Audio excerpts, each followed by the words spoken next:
pledge. Australia, man charged with gorilla statue theft.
In other news and details, nearly 90 migrants bound earlier this week, the state news agency and a local official said on Thursday. The Mauritanian Coast Guard recovered the body, set sail from the border of Senegal and Gambia with 170 passengers on board, bringing the number of missing to 72. A senior local government official gave similar information on condition of anonymity. The Coast Guard rescued 9, more than doubled in 1 year to a record 39,910, according to the Spanish government. Off the coast of North Africa, Spain's Canary Islands lie 100 kilometers away at their closest point, but many boats, often long wooden vessels known as pirogues, leave from much further away, setting sail from Morocco, Western Sahara, Mauritania, Gambia and Senegal. More than 5,000 migrants died while trying to reach Spain by sea in the first 5 months of this year, or the equivalent of the Atlantic route. Brazilian federal police on Thursday formally accused former President Jair Bolsonaro of embezzlement for allegedly misappropriating jewelry he received while head of state, including luxury items given by the Saudi Arabian government, two police sources said. This is the second time police have formally accused Bolsonaro of a crime. He was charged in March with forging his COVID-19 vaccine records. The jewelry, some of it made by a Chopard of Switzerland, was valued at First Lady Michelle Bolsonaro by the Saudi government. Some of the jewelry was seized by customs officials at Sao Paulo's International Airport in October 2021 when it was found in the backpack of a government aide returning from Riyadh. The police accused Bolsonaro of money laundering, criminal association and embezzlement, according to one of the sources who spoke to Reaches on the condition of anonymity.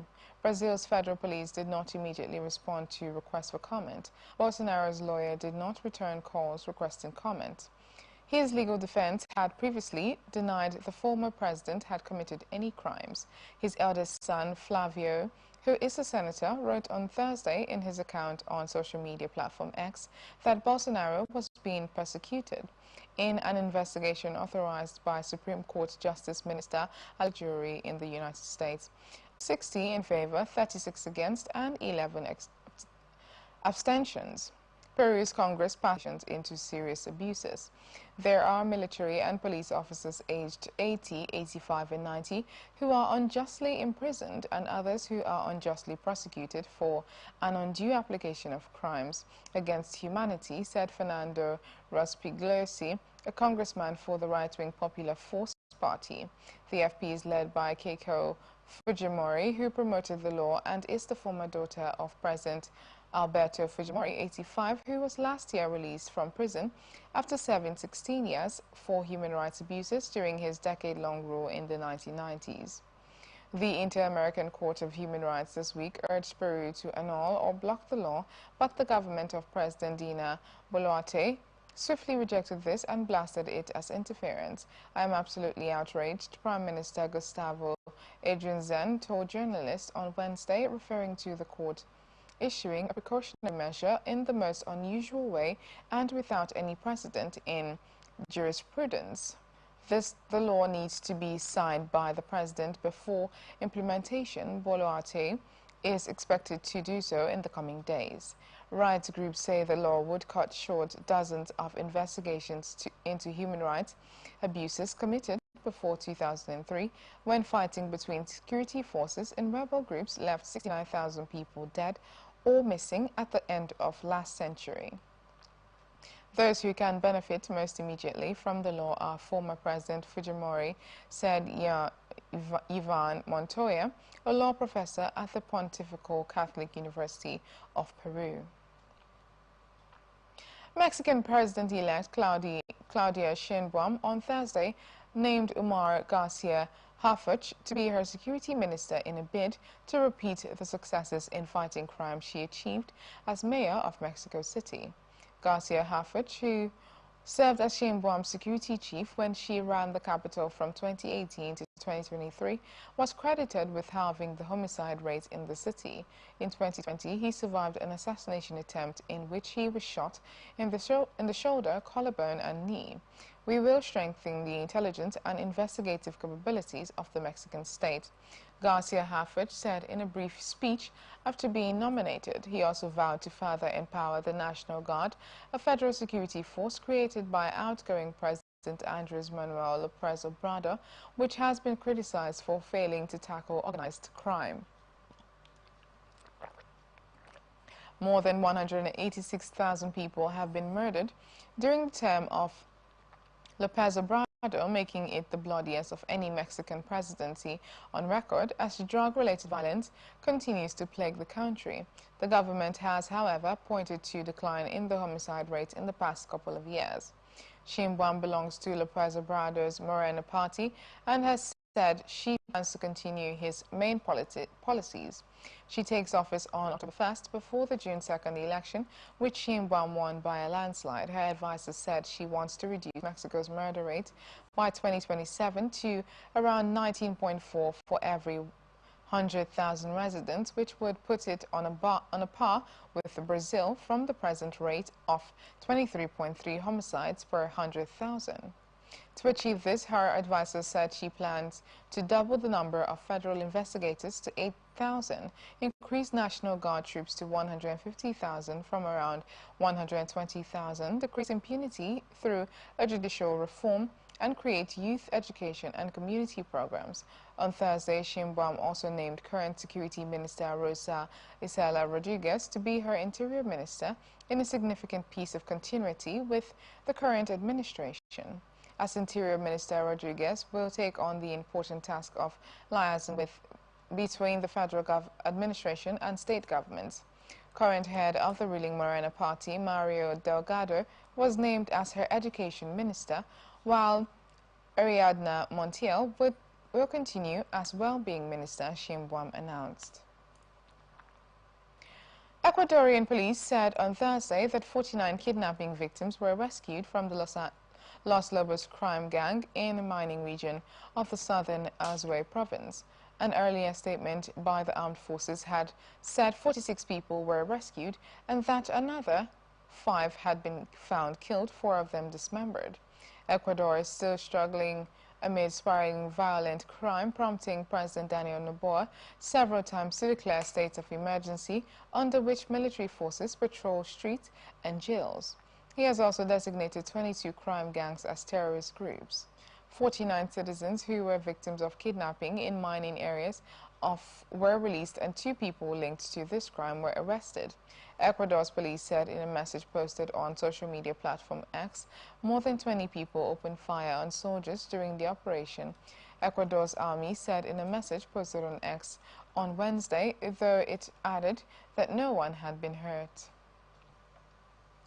Donald Trump's campaign and some of his allies have launched a preemptive political strike on Vice President Kamala Harris, moving swiftly to try to discredit her amid talk amongst some of her fellow Democrats that she might replace President Joe Biden atop the party's 2024 presidential ticket. On social media and in a flurry of statements over the past 48 hours, Trump's campaign and his Republican allies appear to be laying the groundwork for an all-out assault on Harris should the 81-year-old Biden decide to end his re-election bid following his feeble debate performance last week.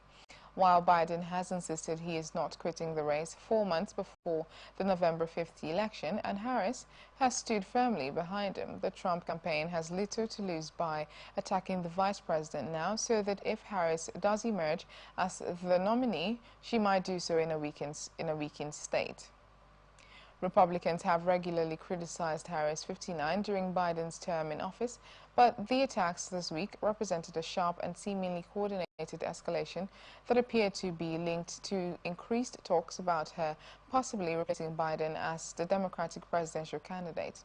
The National Republican Congressional Committee, which oversees House Republican races, called her Biden's enabler-in-chief. MAGA INC, a fundraising super PAC supporting Trump, released a statement calling her the invasion czar. In March 2021, Biden said Harris would lead efforts with Mexico and Central American nations to address illegal immigration. Republicans have seized onto that to accuse her of failing to stem the flow of millions of migrants crossing illegally into the United States, although she was never directly responsible for securing the southern border. Kamala Harris is incompetent. She is proving to be the weakest West vice president in history, and she has 100% supported Joe Biden in every single disastrous policy that he has implemented over the last 4 years, said Caroline Leavitt, a spokesperson for the Trump campaign. Trump disparaged Harris in a video recorded at one of his golf courses, published on Wednesday, saying Harris was so bad, she's so pathetic, before using an expletive to describe her. Biden campaign spokesperson Sarafina Chitka said, "No, Donald, what is bad is taking away women's rights. What is bad is losing an election and encouraging a violent mob to attack the Capitol." In a more public attack, Trump took to his social media platform on Thursday to mock Harris for her poor performance in the Democratic primaries in 2020 while calling her a highly talented politician. Prominent Hong Kong activist Joshua Wong should be considered an active participant in a landmark subversion case involving 47 Democrats, his lawyer said on Friday, but urged a court to hand him a lighter sentence for entering his plea early. Wong, 27, wore a grey sweater and navy blue shirt in court, was one of dozens of Democratic activists arrested in 2021 for participating in an unofficial poll to select candidates for a 2020 Legislative Council election. Of these, 47 were charged with conspiracy to commit subversion under a national security law imposed by Beijing. Wang's lawyer, Marco Lee, told the court that while his client should be considered an active participant in the conspiracy, he had no involvement in organizing or assisting the primary election. In view of Wang's early plea of guilt, Lee urged a reduction of a third in his sentence, which could range from 3 years to 10 for active participants in the conspiracy, but life for those judged to be principal offenders. He very much hopes that after all these offenses, he could part with his past history and be able to reform himself after this particular offense, Lee added. Seated in a corner of the dock, Wong was separated from the other defendants by 3 prison guards before the hearing began. He had nodded and waved to friends and supporters. The marathon case has prompted criticism from countries such as Australia, Britain, and the United States, which say national security laws have been used to curb freedoms guaranteed when Britain handed the Asian financial hub back to China in 1997. The governments of China and Hong Kong say the law is necessary and has brought stability. However, the mitigation hearings began a month after 14 activists were found guilty, with 2 acquittals in May. They had pleaded not guilty. Wong and 30 others had pleaded guilty, and 4 of them have become prosecution witnesses. Wong is among the 3rd batch of the convicted 45 making mitigation pleas for a lighter sentence. He did not himself write a mitigation letter, but his mother, classmates in church, and former school teachers wrote on his behalf. A candidate who won the unofficial primary poll, Wong, who was disqualified from running in the 2020 election, which the government postponed on the grounds of COVID-19 pandemic. An admitted summary of facts, Wong told the election forum that he lobbied internationally in Britain, the United States, and the United Nations since 2016 for measures such as the U.S. Hong Kong Human Rights and Democracy Act passed in 2019. Taiwan on Friday reported renewed Chinese military activity nearby with another combat patrol as the government called on Beijing not to escalate tensions after the seizure of a Taiwanese fishing boat. China, which views democratically governed Taiwan as its own territory, has stepped up its pressure over the past 4 years, both military and politically. On Tuesday, Chinese officials boarded and detained a Taiwanese fishing boat for illegally operating in the country's waters in what a senior Taiwan official said may be acts of psychological warfare. Taiwan's defense ministry said that starting just before 7 a.m. on Friday, in the country's struggling stock market, the China Security Regulatory Commission and 5 other government agencies jointly published a set of guidelines against capital markets cheating, their latest efforts to address a deep-rooted issue that has plagued the world's second biggest stock market. The statement, which promised coordinated crackdowns against corporate fraudsters and their accomplices, comes as regulators are investigating the role of PricewaterhouseCoopers as the auditor of China Evergrande Group, whose main China unit was found cheating. Financial fraud seriously disturbs capital market order and shakes investor confidence, the CSRC said in a joint statement. Regulators will go after chief evils, punish accomplices, and make coordinated systemic and comprehensive efforts against fraud, it said. As part of the efforts to head off misbehavior, the CSRC said it has been working to revise laws towards harsher punishment. For example, laws have been revised to fine a company up to 10 million yuan for dishonest disclosures compared with 600,000 yuan, previously, the watchdog said. Meanwhile, those who violate disclosure rules could be imprisoned for up to 10 years, compared with 3 years previously. Intermediaries who publish false documents can also be subject to 10-year imprisonment, the CSRC said. Physical gold dealers in India offered discounts for the 9th consecutive week due to high prices as they await a potential import duty reduction in the upcoming budget, while top consumer China also saw weakness in demand. Gold demand in India, the world's second-largest gold consumer and a major importer, has slowed as rising prices deterred buyers who are awaiting a potential import duty cut in the incoming budget. Domestic prices were trading around 72,600 rupees per 10 grams on Friday after hitting a record high of 74,442 rupees in May. Every year before the budget, jewelers speculate about possible duty cuts and avoid making purchases. This year is no exception, said a Kolkata-based dealer. Prime Minister Narendra Modi's government is likely to represent India's budget in July. Indian dealers offered a discount of up to $11 an ounce over official domestic prices, inclusive of 15% imports and 3% sale levies, versus last week's discount of $9. Elevated prices have dampened retail demand across the country. In rural areas, farmers are busy with crop sowing activities as rainfall has picked up, said a Mumbai-based dealer with a private bullion importing bank. India's annual monsoon rains covered the entire country on Tuesday, 6 days ahead of the usual time of arrival. In China, dealers charge premiums of $11 to $24 per ounce over international spot prices this week, compared with $12 to $23 last week. Gold activity in China continues to highlight weaknesses in retail and wholesale demand.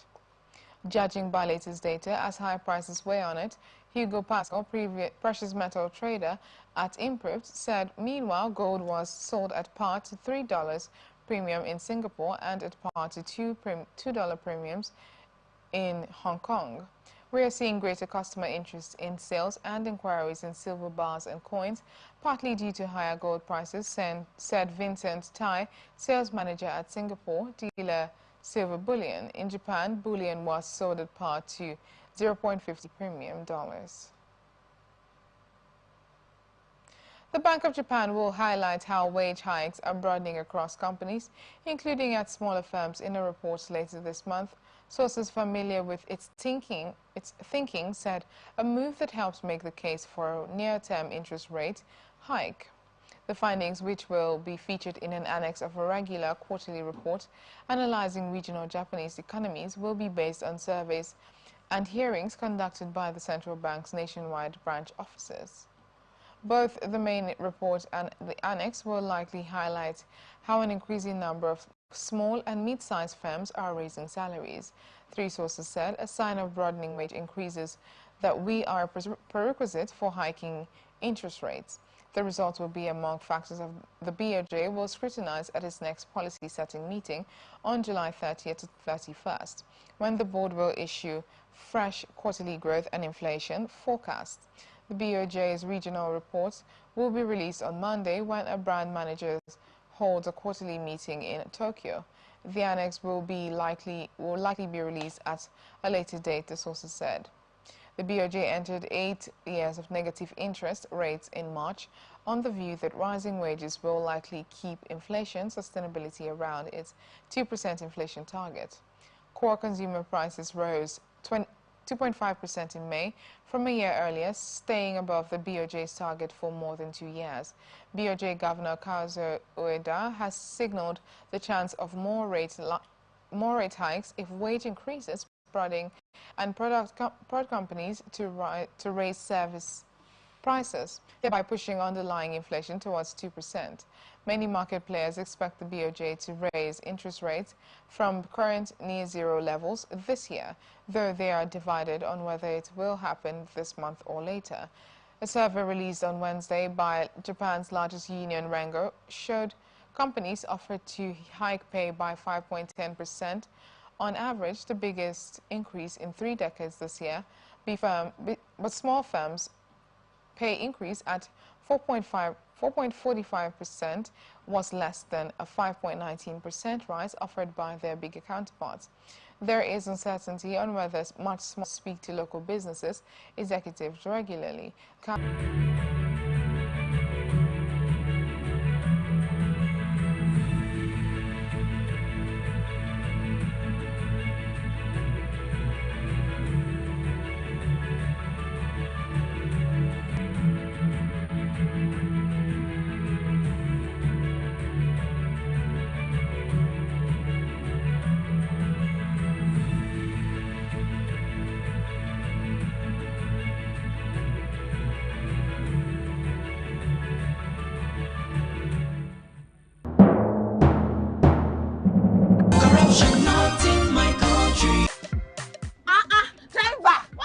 Jack us up and down like this now. I hope nobody carry belle. Why you ask, oh? Because this road where they see, so it no guarantee safe delivery.